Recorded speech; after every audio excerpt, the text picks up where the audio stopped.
All right. So I am here today with Thomas Witherspoon, founder and curator of SWLing, Post and amateur radio enthusiast, call sign K4SWL. He is a staunch supporter of radio, and today we are discussing his experience with radio as it relates to emergencies, specifically in this case, as it relates to his personal experience with Hurricane Helene, as he's in North Carolina. Hi, Yes. Thomas. Welcome. Thank you for being here with me. It's so great. Thank you so much, Jessica. I appreciate it. So I wanted to give people just a little bit of a backstory on like how we've come to know each other over the years, just so there's some Mhm. context there, and see Crane and what you think about radio as far as I know you're a ham operator, and I know that's a particular area, but then just regular AM FM weather radios and how they Yep. relate.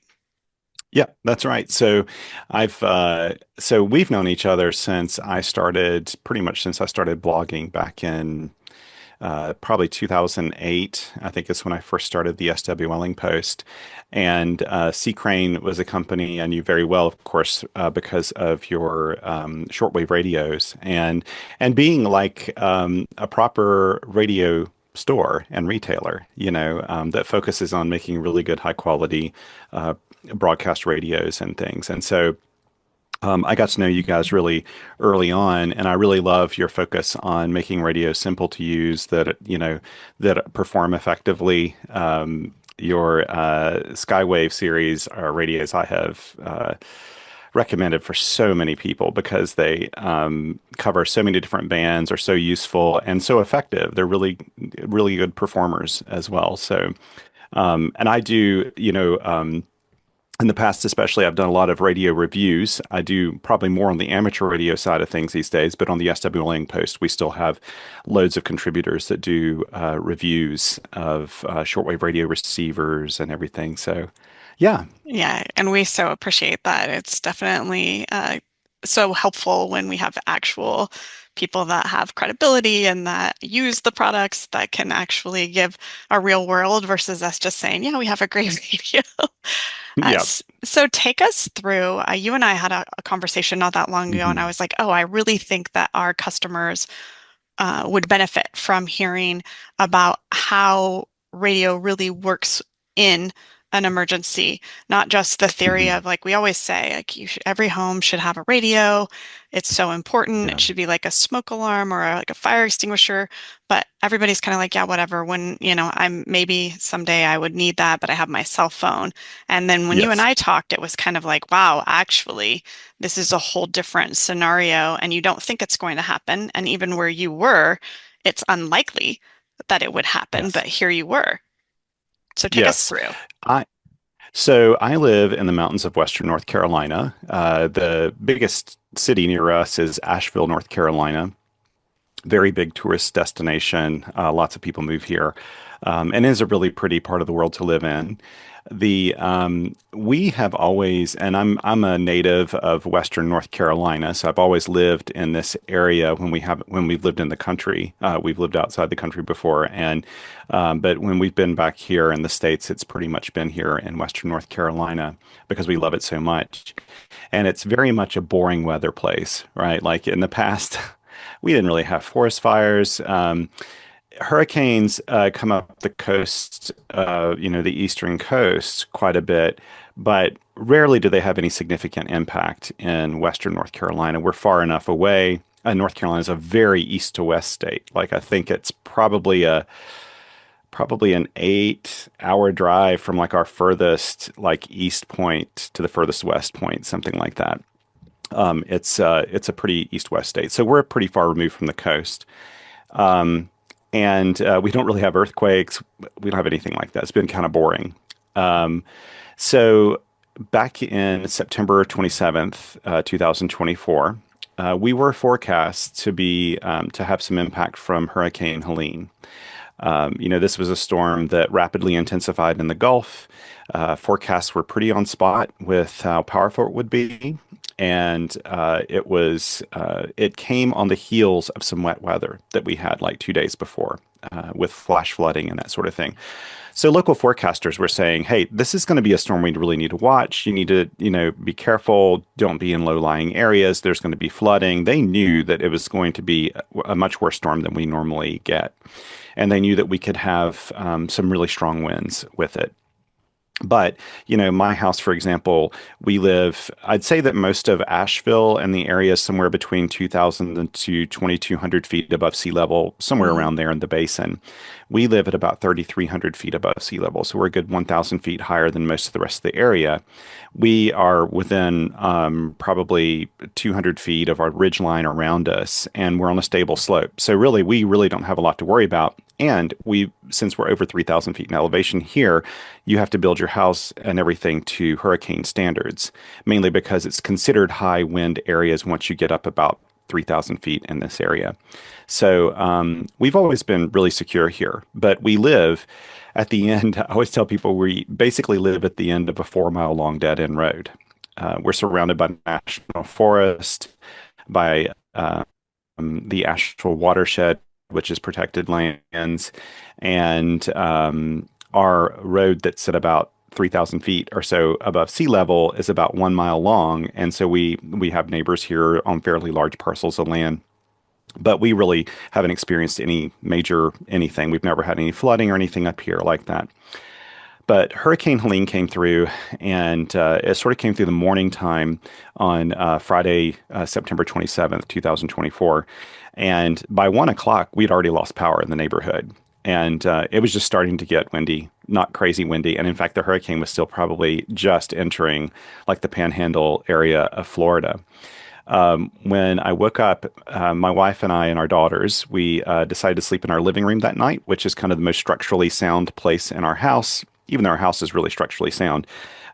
We did it out of an abundance of caution. I kind of thought, well, this is crazy. We really need to do this. But I'm glad we did because by the time we woke up around 5 a.m., trees were just snapping and falling outside.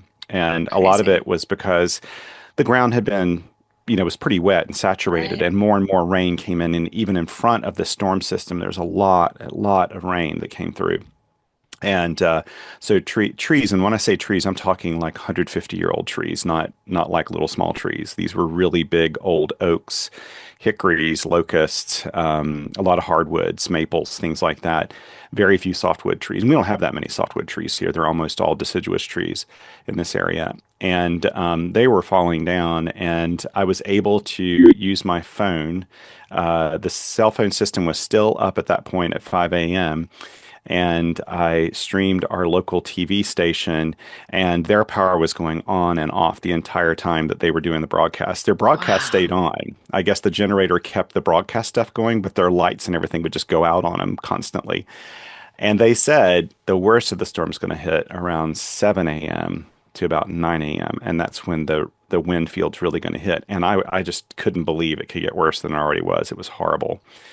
And it came through, and around that same time, all mobile phone services went out across the area completely, and we did not see them again for weeks. Those systems went down, and the storm moved through, and it just like completely changed everything around here. For us, it was a lot of wind. It was so much water that even we're on a stable slope and we don't, have really good drainage and everything. There were still streams forming just because there's just so much water and there was no place for it to go, so it would form streams. And we were fortunate. Our house, we did have a small tree hit our house, but it didn't cause any structural damage, fortunately. We have a little vacation rental house on our property. Our property is about 10 acres large, and it had a tree go through the master bedroom ceiling. So Oh, that house wasn't as like, but nobody was in it at the time. We wouldn't have allowed somebody to stay in it during a storm like this. But at the end of the day, we were without power in our neighborhood, and we felt really lucky to get it back as early as we did for I think it was 3.5 weeks without power. We really did not think it would be that fast. And estimates they were telling us, and again, this is the end of December, end of September, early October. They were telling us close to the end of December, maybe when we get our power back. oh my But gosh. the nature of disaster relief is the chaos that some things happen faster than you think they would. Some things happen a lot more slowly than you think they would. Like, for example, we still don't have a grocery store in our town. It flooded. It has not been replaced. We still don't have a post office. We just recently had a new hardware store built. There are so many businesses that are down that will not be back up for a long time. Those things are taking a long time, but we did get that infrastructure back. We had mobile phone service after about, I think it was 2.5 weeks. And for a long time, it was just phone calls and text messages, not data. So you couldn't like Right. stream things from it or do anything like that. Um, our house, we were very lucky that that particular year we installed a solar system on our house with battery backup. So our house literally never lost power. And we felt it's privilege is like an understatement for how we felt. I've always had, we built this house to be passive solar and we had some solar in it before, but we actually put a full big system in the beginning of that year. And being a radio guy, I always have batteries. I have small battery backup systems. I had in my Radio Shack, I had battery backup for everything before this happened. But it was a real, it made things way more comfortable for us. A lot of the neighbors down our road had whole house propane generators and things like that. Some had just, portable generators, but we basically opened up our house as an internet cafe because we also had satellite internet through HughesNet through a new high-speed service that they just installed earlier that year. And people would come here to fill out their FEMA forms, their insurance forms, to recharge their stuff. We just kind of opened up our house to everybody, and it worked out really well actually because every day we'd get completely recharged by the sun by like 1 p.m. So we would have it was no problem at all. Um, but the radio portion of this, the thing that we learned very early on, and after 2 days, all the neighbors got together and we were working together to get rid of all the trees and the debris, which was just unbelievable. Like massive piles of stones that were in the middle of the road, tangled up with massive trees, tops of trees, tangled up with power lines and telephone lines. They were all just a tangled mess everywhere. Probably every 25 yards, there would be another big pile of this stuff. And then, like my driveway is a tenth of a mile long, and we probably had five massive piles of trees across it in Oh different my places. goodness. And so as neighbors, we all worked together to fix that. But day two, after the storm, one of my neighbors needed some medicines. And so I got together with another neighbor. We got our mountain bikes. We had to fish them through all these trees in the road. It took forever to get to the bottom of our road, which, by the way, you have to go down 1,000 feet of elevation in this. So and back up it, which is the toughest part. But on the way down, I was carrying a notepad with me for notes from the neighbors so they could tell me the people were doing wellness checks and that sort of thing. And I was checking into our local repeater, the Mount Mitchell repeater here into GE. And that ended up being the main emergency communications channel here in Buncombe County and the surrounding area. Because this particular repeater. It's an amateur radio repeater on the 2 meter band, so it's a VHF repeater. And people like a lot of C Crane radios even have had the ability to monitor VHF Right. activity. And you'd be able to hear this. But as an amateur radio operator, of course, I was communicating with Net Control. They did all of our emergency ops centers in the area were all tied into that repeater too, so that they could hear traffic from real people doing real things, not just emergency responders and that sort of thing. And keep in mind, there was no other communications like in the neighborhood. Nobody had cell phone service. Nobody had cable. Nobody had anything. We didn't have power. All infrastructure was down completely. And before I went on this trip into town, I took this pad and pencil, took lots of notes for people to have me call in through the repeater, to give wellness checks, have friends and family know that someone was okay on our road because it was completely cut off. And by the way, at the bottom of our road, there's a bridge, and that bridge was completely washed out. So we had no egress by vehicle for quite a while. And on the way down, the thing that I learned very quickly is that 2 days after the storm, word of mouth, that game, what's it called? Telephone, Telephone. where you play that Yes. game and you have a message and you pass it on, you pass it on, you pass it on. When it comes back to you, it's just almost a completely different message. That was happening in real time. People were warning us, oh, you better you better be really careful in town. I hear that there's mass looting and it's just lawlessness. And they were saying all this stuff. I have a friend, Rob, who has a garage right in town, really close to where all the major flooding in Swannanoa was. So, Swannanoa is actually the town we live in. And he didn't expect his shop to be around, and he said, I don't even expect it to be there. It's probably been swept away with the river. But even if it is standing, I'm sure it's been looted by now, And so we were going into town, and I just thought to myself, like, I know the people live around here, and I just can't imagine this happening. And sure enough, it had not happened. It's just what happens is like rumors start spreading, they become reality, they become fact because communications are down, and you Right. can't hear what's going on. And so we were able to report back. One of my favorite things I got to do during this whole time was to report back to Rob that his shop was absolutely, completely untouched by the river or anybody else. It looked like it did the day before the storm. Um, Next to him, though, the buildings were completely wiped away, and a whole neighborhood was gone. He Isn't just that happened to be crazy? probably like a foot or two above where the floodwaters came, and his store just made it fine. But communications are just so vital. And the thing I did as an amateur radio operator, anybody who's been as a ham, at least as long as I have, I've been a ham since 1997. I've been a shortwave radio enthusiast since I was 8 years old. I was a Cold War listener and everything on my shortwave radios. But we tend to accumulate radios, Right. and I had a whole A bunch. I had a collection. whole bunch of I did. Yeah, I had a whole lot of handheld radios. In fact, all of my members of my family, my wife and my two daughters, are all amateur radio operators. And actually, these we have a lot of these handheld radios, like this Yaesu radio, that are VHF, UHF, and I have a whole bunch of others. So I went around in our neighborhood because we were so cut off, and I had, I think, 7 or 8 radios, and I programmed them to one simplex frequency. I locked the frequency so nobody could move it, and I handed them out to non-amateur radio operators, right? Because if you ever get your amateur radio license, you have to read up that basically in a communications emergency, all bets are off. You can do whatever you need to Anybody do can, to right? patch Yeah. traffic. Anybody can.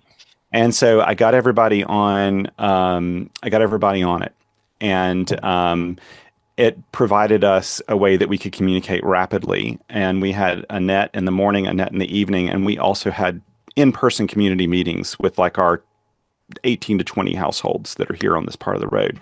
And we got so much done during that. But communications was absolute key. The other thing that being a running the SWLing post, I'm sort of in the middle of a lot of traffic about radio, news about broadcasting, the good, the bad, the everything. Yes. And someone had written something in a post, just a blog somewhere, saying, yeah, Hurricane Helene happened, and radio wasn't there for them. They didn't really have any use for radio. People always say it's a backup, but it really didn't do anything. And of course, this was coming from someone completely uninformed that did not live in the area, that was not experiencing it, because not only on the amateur radio side was that like a complete lifeline and a huge saver, but AM/FM radio was too, because the city of Asheville, especially, typically when systems like this move through areas, rural areas are kind of hit harder because they're further removed from the most of the infrastructure. So they're not Right. usually the first people that get things fixed. Their bridges take longer to fix, because fixing one bridge may only help, 30 households, whereas fixing a bridge in town can help, hundreds and hundreds. This particular case, the city of Asheville got it really, really hard. They lost power in some places. That got restored much more quickly than it did here. But it still was for people, weeks. And they had no water. Right. I So remember seeing that. all 3 of the water treatment centers for the city of Asheville were all heavily, heavily, heavily damaged. And so they had no water. And radio from the storm onward. There were two stations in particular. I remember our local public radio station, Blue Ridge Public Radio, was one of them on FM. But then there's another private station on AM and FM, WWNC, and I can't remember the FM call signs, but they simulcast both on AM and FM the exact same stuff. They were live during the whole storm. Their station kept running. People were listening to the radio who had radios. The and it was I've seen reports from it, and it was absolutely it's a tearjerker to hear some of the people calling in that needed information because the storm we knew it would be bad. But it was way worse than anyone forecast. We had a 1 in 1,000 year rain event in our area. Like, I mean, that's how That's completely, crazy. yeah, it was extraordinary. And but those stations stayed on the air the whole time, and they provided really vital information for people about where to find things, what pharmacies were open, what gas stations were open, where you could go to find FEMA sites, what was happening in the area, who needed help, where to get water. When the water finally came, it took like 48 hours for them to get trucks, just huge trucks full of water just coming into Asheville during that time. What to do during the storm? Like, don't go filter water from the creek because even though you've got a really good filter, it's not designed to filter out like the industrial site that all that water went through upstream that has turned over, Chemicals trucks and and all this. chemicals and all that, Yeah, you know. And so radio was an absolute lifeline. And the great thing about it is, a simple AM FM radio is very, very power efficient. So if you have some, like your larger radios have D cells and some have AA batteries, they'll run a really, really long time on those. So you didn't right. have to be power conscious of those too much. You did with your cell phone, right? Because your cell phone, like a day of being on, especially when it's searching all the time trying to get signals and it Yeah, can't get them, it's going to run the battery down really quickly.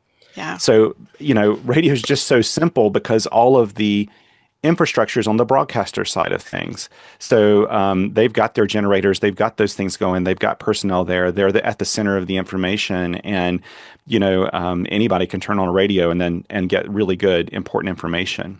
Yeah. So we went to a um, disasters expo in March, and we were talking with different organizations, and it was so funny how many people came. I was like, "Oh, that's old school," and uh, how many people in very prominent leadership roles for a community or for a state or for a city or for government or for education where they didn't understand the Yeah. value or the power of radio when we're talking to customers, right? That have been through what you've been through, that have been through the Maui fires, through the Malibu fires, through the Yeah. hurricanes Yeah. and all these different weather events and also non-weather events. So even just like the power outages where Hmm. they're doing brownouts because the whole state is too hot. And so they're selectively turning off power Yep. for different areas.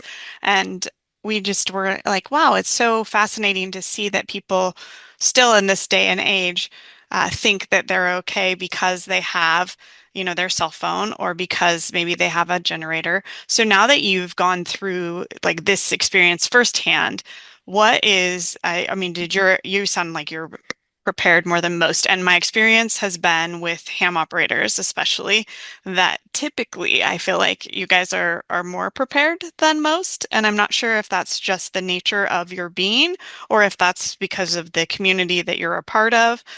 But what would you say is like you're definitely like no matter what in your must-have kit for an emergency, and then here's how often you should check it. So, boy, there's so many things. I took notes. Like I'm the kind of person that does this. So during all this, especially since we had power in our house and everything, I took notes on my computer every single day. I would write things down on the notepad, then I'd transfer it to like this document where I was keeping everything because I thought later on I'll have a hard time remembering this. So first of all, like I said, radios, like everybody can own an AM FM radio. right? It's Yes, so easy to absolutely. do, It's like so the least accessible. affordable, I mean, the most affordable, Yeah. least complicated option. And it's something you can buy that doesn't need a subscription, Yes, right? It's just you absolutely. turn it on and it You just works. need batteries. And that's exactly right. And I would say that, like, I'm a huge shortwave radio fan as well. But in local emergencies like this, shortwave radio, really what you get from that is just some connection to things outside. Local radio is where it is because that's where you're going to get up to date information from people who are trying their best because they're in it too Right. to try to help you out.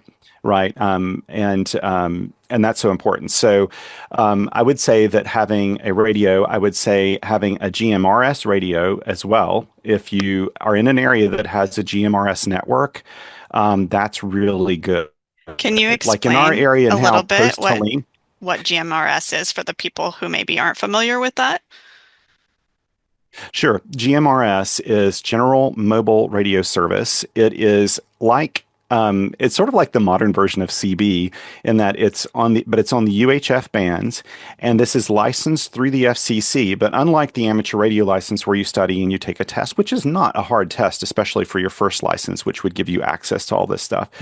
Um, you don't need to take a test for this. You just pay the FCC at I think it's $30 every 10 years.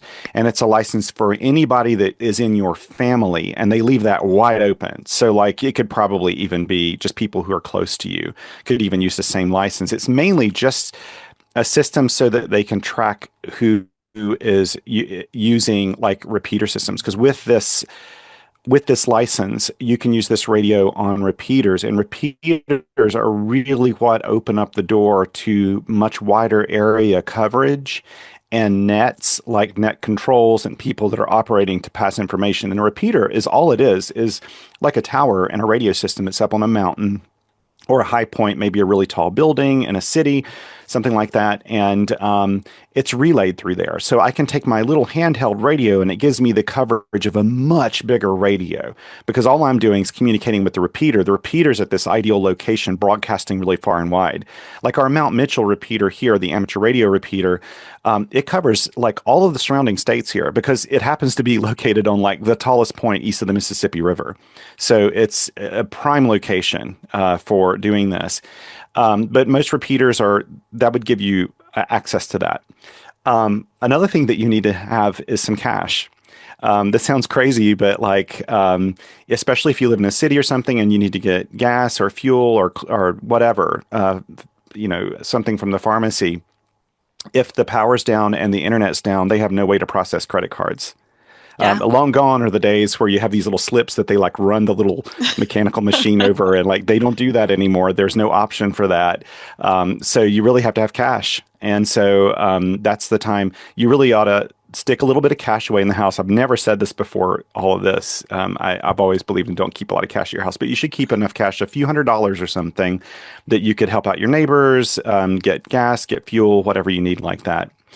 Um, Really good lighting or an option for lighting. And sometimes this is really nice if you have like like a self-powered flashlight or radio with a flashlight on it or something. That's good just to have that as a backup. Also, just a plain flashlight, just something that's battery efficient that you can use and not have to worry about too much. And also keep some spare batteries for it. Just get some alkaline batteries with a really long shelf life and just set them aside for emergencies. And most flashlights, radios, and things like you'll be way through your emergency before you even probably use a couple of sets of batteries. They're so efficient. Yeah. I think those are like up front, like it's nice to have like a portable power system, something small that you can charge a phone so that when cell phone service comes back eventually, you'll have something. If you live in an urban area and you have a disaster, the mobile phone service is probably going to come back more quickly than it does here. Here, a lot of our cell phone towers are up on mountains, and those mountains may have like a 3 mile long single track dirt road that goes up to them with about 400 trees across it. Right. Right. Right. So it's just they can't get to it to do anything about it. I thought after Hurricane Katrina, I really thought that mobile phone systems were more robust than they were, but they only have a few hours worth of reserves. They do not have days and days of reserves. Yeah. So that's an important thing. I think another really important thing is to make sure that your cell phone is that you have Wi-Fi calling enabled. And that sounds really crazy, but a lot of sites have two-factor authentication. And let's say that you find a place where you can have Wi-Fi service, like people were coming to our house to use the Wi-Fi. If you have Wi-Fi calling enabled on your phone now, you can't do it during the storm Right. because it needs to have a live cell phone tower to do it, to set it up the first time. But once you have it set up, you can place phone calls and receive text messages off of any Wi-Fi network. And usually after a disaster, a lot of the phone companies come in and set up like temporary sites where you can go to get a little service to call family or do whatever. And then if you need to log in to your insurance company, which you will, and Right. your bank and places like that, you you can get a text back for your two-factor authentication. Also, if you know a storm's coming, and it could be really bad, think about if you have any medicines, like any medical needs, you need to be thinking about that in advance. Getting extra supplies, having a little bit extra. A lot of people have medicines delivered by parcel service, Mm, and we didn't have parcel service here for weeks and weeks.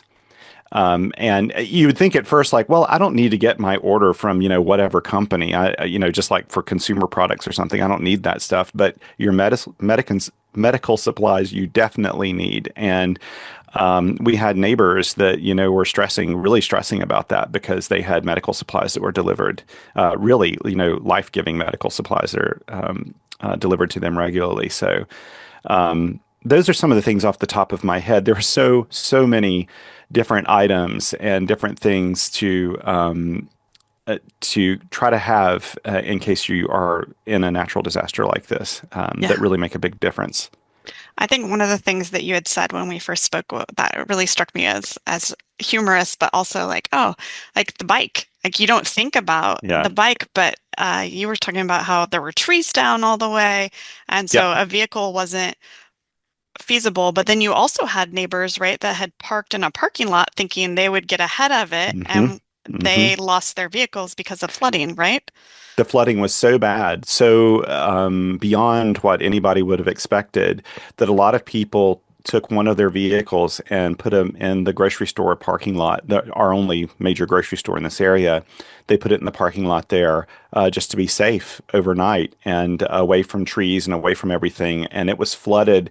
A neighbor here, when we went down to look for medicines, he wanted to check on his truck at the parking lot there, and the water. He has like a Honda truck, and the water was up to his driver's seat. That's how high the floodwaters got in a place that has never had floodwaters. Like that is outside the limits of any flood zone that you would have thought would happen.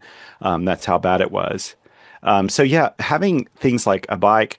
Also, I would say a really important thing that doesn't cost anything is being careful. Mm, So I operate chainsaws. I have for a long time. I'm pretty adept at using chainsaws, and everybody that knew how to use a chainsaw in this area were using them. But when I first started using it, just like all the neighbors, we kept telling each other, take your time, be careful, think through all the cuts, wear every single piece of protective gear you have, all of your PPE, wear everything. So I wore like Kevlar chaps. I had my gloves on, I had my helmet on, I had hearing protection, I had big boots. I did everything I could to stay as safe as I could because we didn't have 911 service. That's how right. bad the communication system was down. Even in places where they could place a phone call, there was no 911 service. It was gone. Because there's nobody to like, yeah. Nobody, it completely wiped out the infrastructure. And so there was just there's no way you're going to get help. And in fact, we had helicopters buzzing around everywhere. But even if I got on the radio and let our emergency operations center know that someone needed a helicopter lift, you would have to get in line because they were busy, Right. and Right. and the hospital didn't have water, and they did have electricity, but they didn't have water for a while too. They actually drilled two wells almost immediately after the storm to try to get some Oh, water at to the try to hospital get some because water. hard for a hospital to operate without water. I think it cost them, it was in the hundreds of thousands of dollars a day to have water trucked into the hospital. Oh my gosh. Yeah. Yeah, so that was something I didn't know when we went to that disasters expo was that some hospitals, not all, it's actually something I'll be hopefully writing about in the future, have an actual ham station in the hospital Yep. for coordinating emergencies and Hmm. coordinating evacuations and coordinating patient care and all the things. And I was like, wow, I had no idea. And here you think like this is going to be Yep.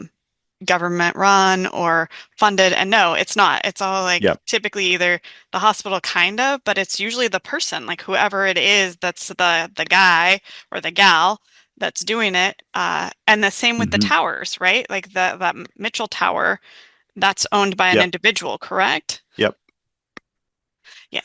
Yeah, it's there's an individual that takes care of it. Usually, with amateur radio repeaters, clubs are responsible for them, and they Okay. have the administrator for each one of them. But usually that's what like club dues go for, or go toward, is to take care of the repeater system.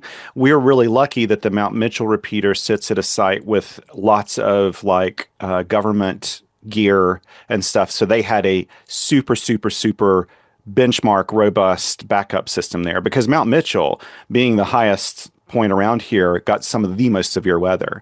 But these are really, really hardened systems that are designed to withstand all this. So we were really lucky that that repeater gets to live there and use those resources.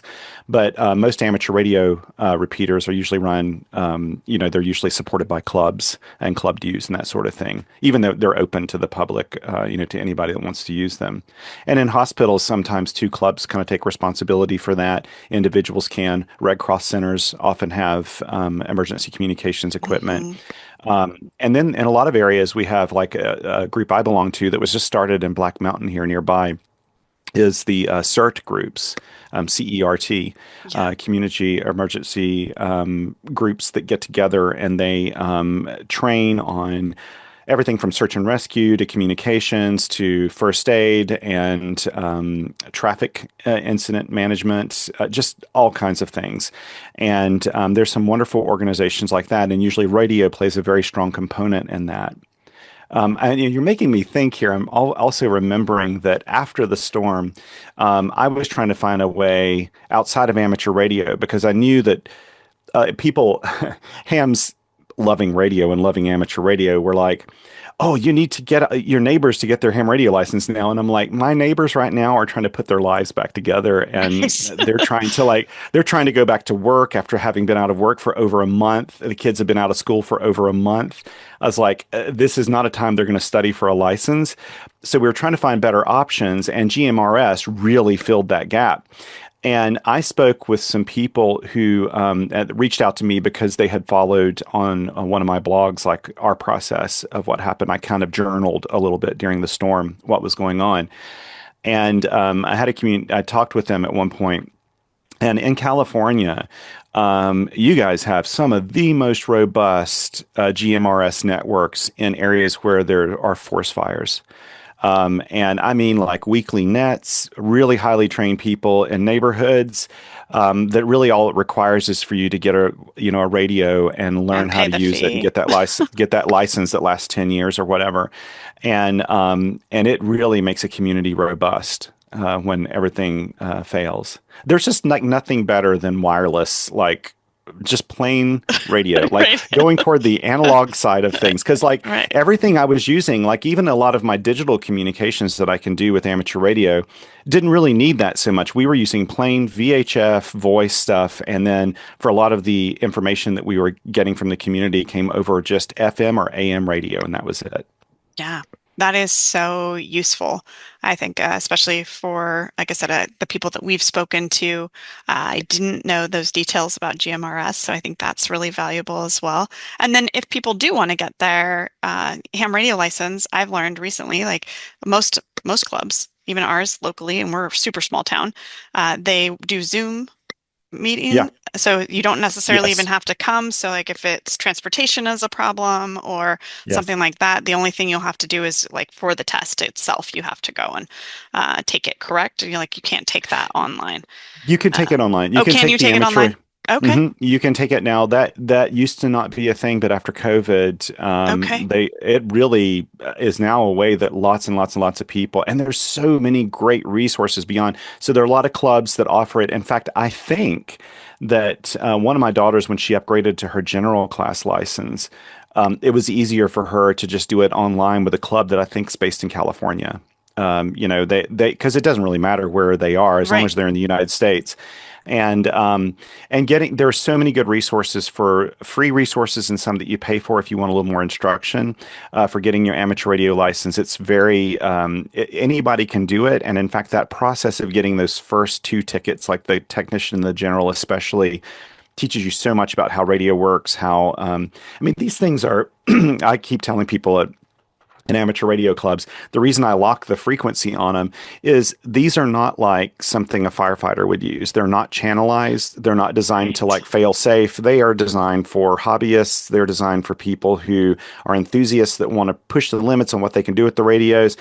And if it gets off frequency, I know some amateur radio operators that don't own this Wouldn't be able particular to. model, and they would be struggling to like, oh, what was the setting, So, that's that you learn a lot of this stuff when you take your test, how radios work, how radio wave propagation works. And I would say that the reason why amateur radio operators tend to be a little bit more emergency preparedness minded is because a big portion of that test reminds us that the reason we have these privileges is to be able to serve our communities during times of disaster like this. So, it's you should explore it and check it out. One great place to look for information is arrl.org. The ARRL is like the main amateur radio relay league here for the United States, and they've got a lot of resources there. But reach out. Most towns will have some amateur radio club, and just go sit in and see, talk to people, and it's really interesting to do. If you're a radio enthusiast or a radio listener anyway, this something that just puts you even more in touch with what you can do with radio. Yeah, I think that that's so valuable. It's definitely, I've said it's on my list now that sports are over for my kids for temporary. I was like, okay, Yes. I think I might be able to slot it in where I'm not driving somebody to practice and I can sit down and take the class. But I've been so grateful to meet so many people too at these different events and like with you and others that Hmm. are in so much of service. I think that that's very much a part of who a lot of those people are. And Hmm. so a way to be of service in these situations. And also I feel like too, there's a level of confidence maybe that comes or peace of mind. Like here you're in this really terrible situation like no question about it. And what can I do to not feel as out of control or as Yeah. influenced by the chaos? Like, here are some things that you can do that give you that ability to be like, okay, well, I know that I'll be able to communicate with someone, regardless of Yeah. what happens. Like, as long as I've got the backup and I've got the battery and I've got this, what kind of frequency do you check your like your go bag or your equipment on to make sure like, oh, if something were to happen, I'm good to go? Yeah, so I would say that especially if you've got like we are just in the process actually of redoing one to be more like a fire go bag Mm, because forest fires are way more of a deal here in Western North Carolina than they used to be. They used to be everywhere. very, very rare, right? And now it's just everywhere. And we're just looking at it now, and it's like one of those things that has to be checked probably at least every 6 months. Yeah, If you are putting provisions in there and first aid, then you really need to check it. I mean, the very minimum would be like every year, just to make sure that you've got stuff that's in date, that your band-aids will stick, that they're not right. so old or something. And if you have radio gear in there, you really need to check it more often because a lot of gear that has rechargeable batteries, you need to be on top of that. Right, because And it you has don't to want cycle. yes, and you don't want you really want to use things too, like especially on the amateur radio side where the gear is there's a little bit more of a learning curve to using it. and that sort of thing, as opposed to like, just a simple radio where you turn it on and you tune it to a frequency, because it's your local FM station, or AM station or whatever. You need to practice using the radio and know how it works and program in the repeaters. Have printed lists of like where your local radio stations are that you can check on, where your local repeaters are for amateur radio use.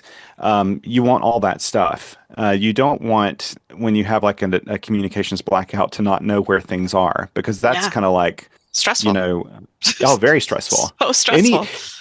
I'd say that like most of the stuff after a natural disaster, there's a lot of little weak link problems. Like they're just small things that make it really difficult. And so, like for a lot of people, what they discovered here was their whole house generators were failing because they wanted to preserve the amount of fuel that they had in their tank, knowing that there was no way a propane truck was coming up our road, right, anytime Hmm. soon.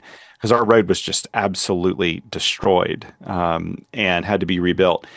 And so what they would do is just turn off the whole generator. Like, so they'd be running everything and they'd go out and manually throw the switch to turn the whole generator off for the house, and then they'd turn it back on later.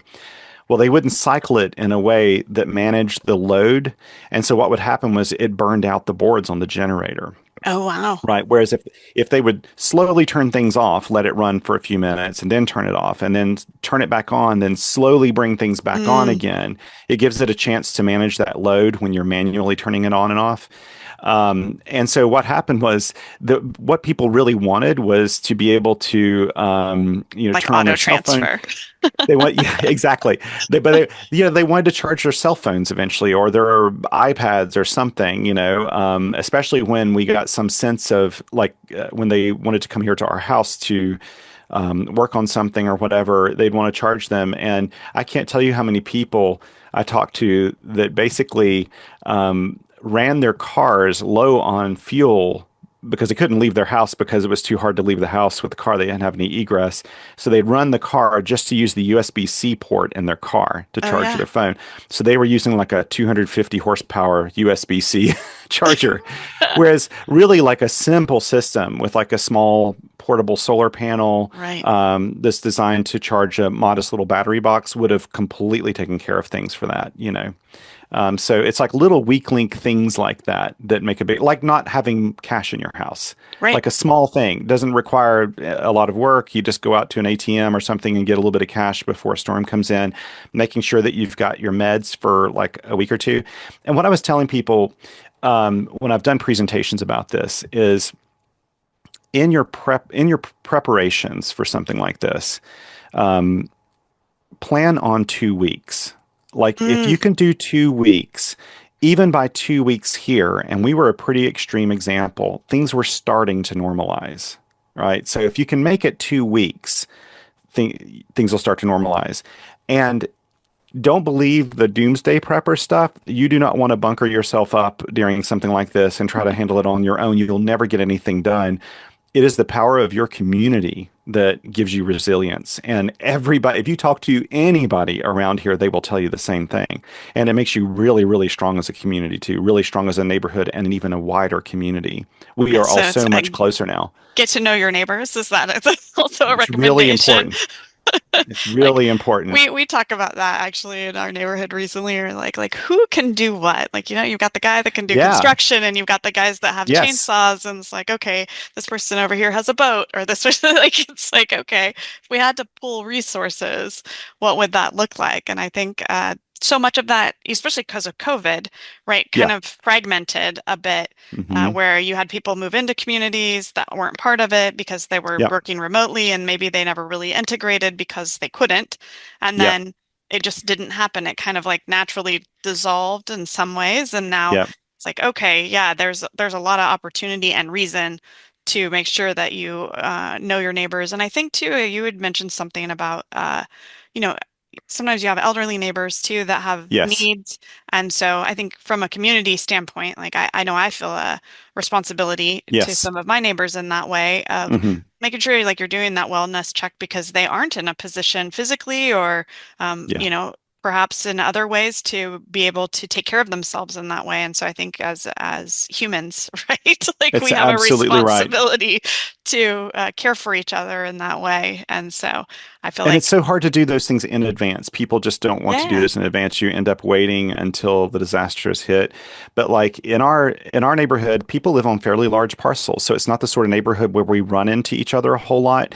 But I probably knew a third of the people in the neighborhood pretty well, and the rest of them, they were the wavy neighbors. I'd say, hey, wave as you go by, but we didn't really get to know them very well. We did after this, of course, and so we got together, and like one of the very first things we asked each other is like, who has medical needs? Like, we Mm. need to know this now, and who has any kind of circumstances like that makes their situation, out of the ordinary, so that we can, pull together and make the resources work. It was so funny what you're saying though, because there was one community meeting that we had where we needed a piece of heavy machinery to move three trees. They were just so big. They were like 150-year-old hickories, and they're insanely heavy. And like we had no chainsaws that could manage this. And even if we did, we couldn't. It had too much energy in the tree. When a tree's laying down, it can have a lot of energy in it. Oh, Like you wow. can get killed with that. Yeah.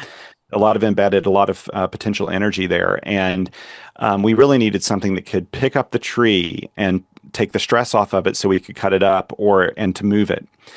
And we realized that there was a builder on our road that happened to have a track hoe, a really large track hoe that would be perfect, but it was broken, and we knew that. And so we started talking. Well, one guy, as I mentioned earlier, he has a garage in town. He's like the very best mechanic you would ever get to know in your life. He's amazing, and he can work on diesel engines or regular engines. He said, "Well, I can fix the mechanical stuff if there's mechanical problems." He said, "But I can't fix one of the problems was the bucket has a pin that goes through it so that it can grip things, and that pin had sheared." And he said, "But I can't fix that." And the other guy said, "Well, I've got a machine shop." So he said, "I can probably fix it well enough that it can do the job, but probably not a whole lot more than that because it really just needs a new pin." And so they's like, "Okay, well, if we get that fixed and we get it fixed mechanically, we need some fuel." And another neighbor was like, "I've got a truck that was smashed by a tree, but the diesel's intact, so we can siphon it out and we can put it in there." And we finished all that, and we were like, "Well, let's say we get this track hoe going. Who can drive a track hoe?" And you're talking about a neighborhood of like I said, 18. I think there was probably 18 households in this neighborhood. Three people raised their hands. We had three Traco operators.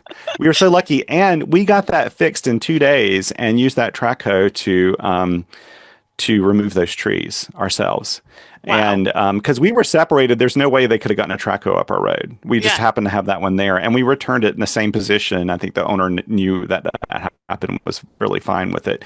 But all those skills that you didn't even know were in your neighborhood came in so handy Right. during this. Yeah, that's such a cool that's such a cool story.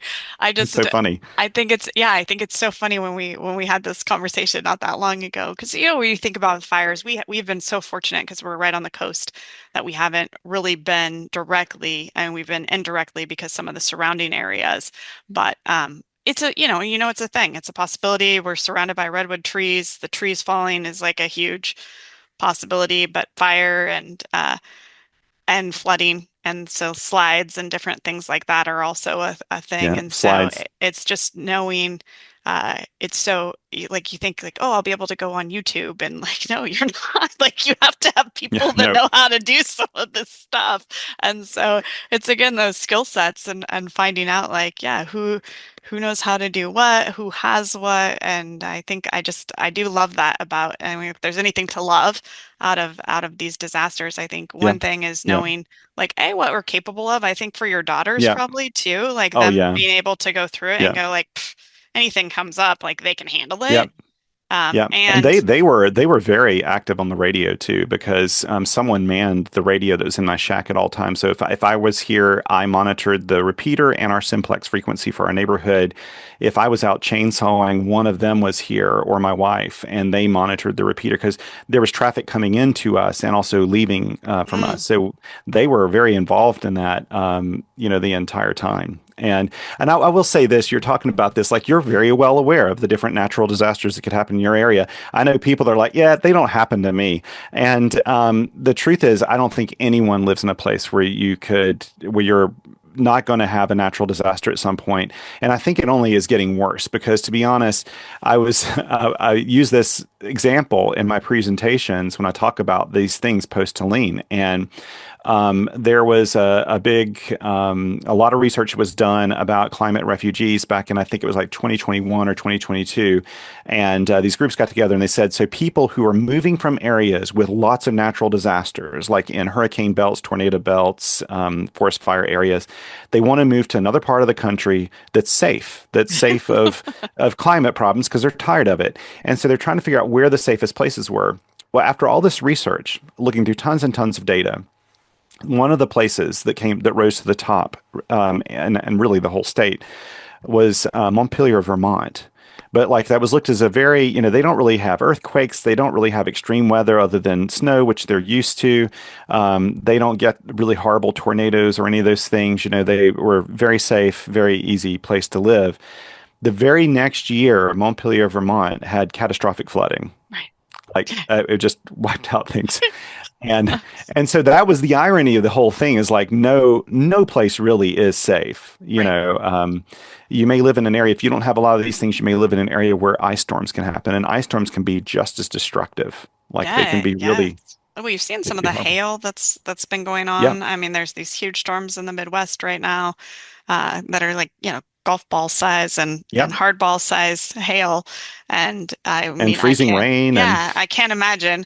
Uh, but the place we went to Arizona, and they were like, yeah, we don't really have weather yeah, because it's a desert. But they have those sandstorms, but they also get monsoons in some places. And yes, so it's like, yeah, you don't, but you still have these emergencies that can take place. And then I think that's that, right.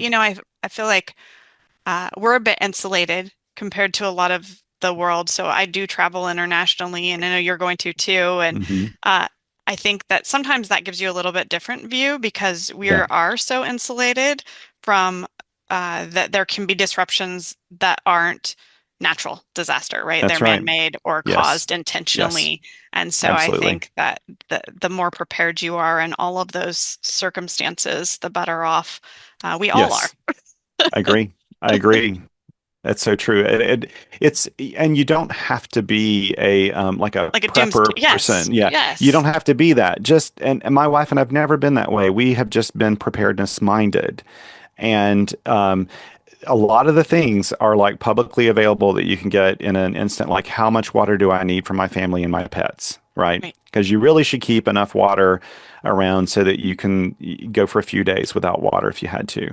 How much food do we need? What kind of medical supplies do we need? Go take a Red Cross certification in CPR and first aid. yeah, I actually really enjoy those classes. I stay current on those things myself. When my kids were young, I did special courses in like taking care of infant, young kids, yep, yeah, yep, infant CPR. Go do those things. It broadens your horizons. You learn something new, and it can really serve you really well because it kind of teaches you not to panic. You know what to do in a situation, and turn the power off in your house. Go to the main circuit breaker, if you want to leave your fridge and freezer going or something like that, but kind of simulate what it's like to be without power and see what changes in your life and then say, oh, okay, like this thing I miss. right, And for 2 weeks, yeah, yeah, exactly. yeah. You know, So one of our teammates here, they have Christmas light strands, like the yes, low voltage, and they have those as part of their emergency kit yeah, because it's like, such an easy way to like string the hallway, and that way you yes, have like kind of like almost like plane runner lights, right? yes, So that you can have parts that are just really dark in your house that aren't going to get the light. And where you're not always having to use a flashlight and run the batteries down. And I thought, oh, that's really smart. That's such a good tip. And then I know the founder, he would say that your water heater has a lot of potable water in it, and so that's a it good if does. you're really in a pinch and it's good, you can drain that, You got a bunch of gallons of water and in you've there. got lots of water in there. Yeah, a lot of people did that here. A lot of people did. Um, and it's important too to have a water filtration system. Again, in our situation, you wouldn't have. We have well water here, and since we're so high up, we were not downstream from anything bad. So our water was fine the whole time. We were very, very lucky in that regard, very unique in that regard. There were not a lot of other people in the same position. But in other disasters, other things, it doesn't hurt to have a way that you can filter water, as long as you know that water hasn't been contaminated with like industrial pollutants and things like that, right? It doesn't hurt to have something like that. It was really interesting because we have friends that live in a really nice neighborhood here in Asheville, like a really high-end neighborhood. And for the first time ever, people were going out with buckets. They figured out where the streams were in their neighborhood. A lot of them had no idea there were streams there because they would go gather that water to flush their toilets Oh because they yeah, had no because they water had in their no house. water. And people who are on city water just take that for granted. You know, like the water is going to be there during a natural disaster or something. Like power can be down, but your water still flows. And so like there were beaten down paths like in these really nice neighborhoods where people going to the creek and getting 5 gallon buckets of water and taking them back to their house to flush their toilets and stuff. All those hygiene things matter. Having some hand sanitizer, having wipes like wet wipes and things like that, just Hmm. things to make you more comfortable. And And sanitary, like you said, that's like to keep your health. yep, yep, 100%. Yeah, absolutely. Well, I appreciate you talking to me so much and to our customers. I think that they are going to really enjoy this and they'll probably have tons to share too because people have been through so much. Hmm. We've had so many different people that we've talked to, and the people that like really, there's people that think like if there should be legislation that requires you to have a radio, like it Yes. requires you to have a smoke alarm or Yeah, that's smoke right. That's right. detector because so many people have died, because they just Yeah, didn't that's they right. didn't know, they weren't notified. The system wasn't up, there wasn't an alarm. And so, like with the weather alerts or with these warnings, Yeah. potentially, it could literally save the life of Oh, someone, but yeah. also it gives life-saving information as far as how to, if that 2 weeks or 3 weeks or 6 weeks, how to Hmm. have a better quality of life, which I think is as as important if you get to live it, right? That's right. That's Oh, absolutely right. yeah. Well, Yep. I really appreciate it. I thank you for your time Oh, today. pleasure's all mine. I hope that you have a great travel, and we will look forward to talking to you again soon.